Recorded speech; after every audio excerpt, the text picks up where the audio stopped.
The first reading we have for the liturgy today, it's a continuation of God's creation narrative, creating the moon and the stars and bringing order out of chaos, and then the animals. And God gave Adam the power to name the animals. You'll be a bear, you'll be an elephant. Naming is a way in the Hebrew Scriptures of having power. Power of naming is the power of control. There are some humorous things, jokes have been made about God put Adam asleep and then created woman to continue waking men up the rest of their creation. Well, that's something to be said for that, all right. And another humorous thing is when they say that the two will become one. When they get married, the two become one, and they'll spend the rest of their lives deciding which one that's going to be. Well, there's something to be said for that. It's just humor.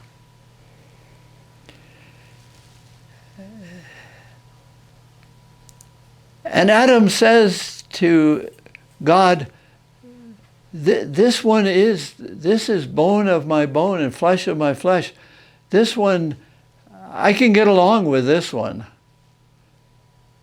Well, we'll see. Remember, it's a creation narrative.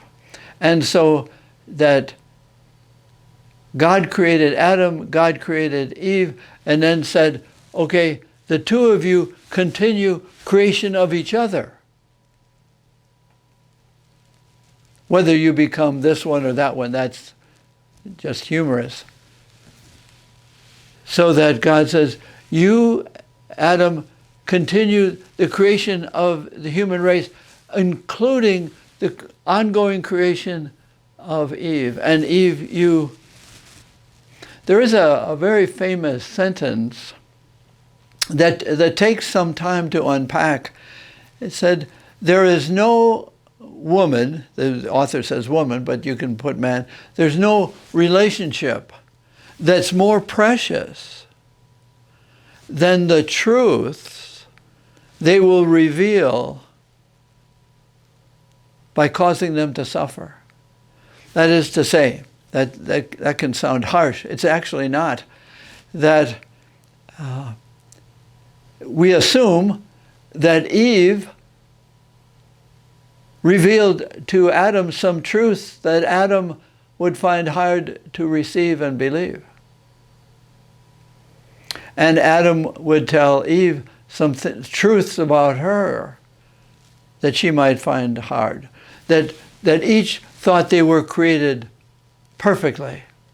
But maybe they were, but in the post-Eden banishment, they would have to tell each other truths that will cause them to suffer. Why?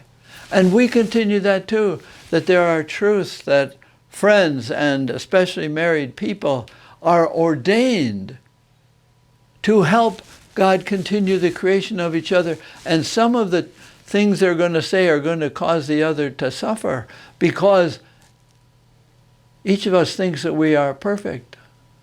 And to tell somebody tell us that we're not perfect, that's a suffering. Change is suffering. Modification. Not easy to receive all the truths that our humanity reveals to us. And if we live by ourselves, it's not good for us to live alone. I mean, we can live unmarried, of course. But we are meant to relate with others so that others can give us ourselves. We don't want to marry the image in a mirror because that's too external. There is more to us than the external, and friends and people who love us and people in marriage say, I will cause you to suffer by changing, and the changes I might not even tell you to make. You will make them because of my love for you. Well, the gospel is about and there might be a lot of sermons and things thought of that divorce is wrong. This is it's not a gospel about divorce. It's about the sacredness of this creational relationship. Marriage is creational, not just of children, but of each other. And each of us has to be available to be created, to be open to God's creation. Someone, imagine in marriage, someone is absolutely dedicated to God's continued creation of the other. That's not a laughing matter. That's not a waking up joke. I want my love for you to continue God's creation of you, deepening of you, not just behavior modification, but spirit modification. Your openness, my love for you, my married partner, I'm saying to you, I want you to love beyond me. I want you to love me, but I want my love for you to be expansive, to love children and neighbors and the poor and the needy. I want my love for you to help you love you more. And the more you love you, the more the world will be available to the gifts God has given you. Gifts of creation and forgiveness and encouragement. So that in marriage, I don't want you to love me with all your mind and all your heart. You can't do that. But my love for you should expand your heart and your embrace beyond me. I don't marriage is, I want you just for myself. I want you for us.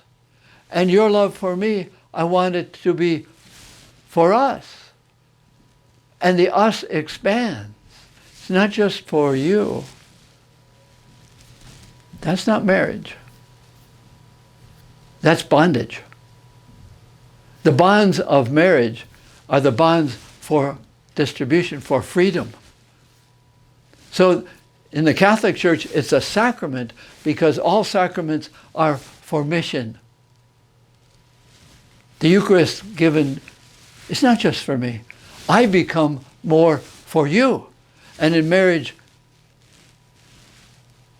the suffering might be that I am called to be more expansive and embrace.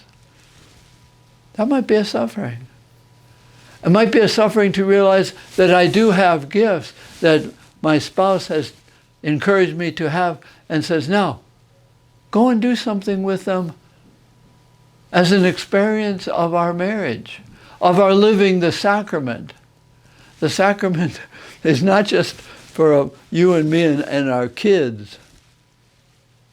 No, it's, yes, children, but even your children will grow up and they will leave to reveal the love of the marriage or not. And so the children are part of your mission, but married people are a part of each other's mission beyond the confines of marriage, home, property. So it's not about divorce. Sad things, divorce, and everyone who has been divorced, there's a sadness. That's not what the gospel is about. The gospel is about God's creating, continuing the creation. And so, God bless those who are married. What the community is waiting for is, we are waiting for you and your love for one another to be explosive and expansive and inclusive of the needs around us. Bless you.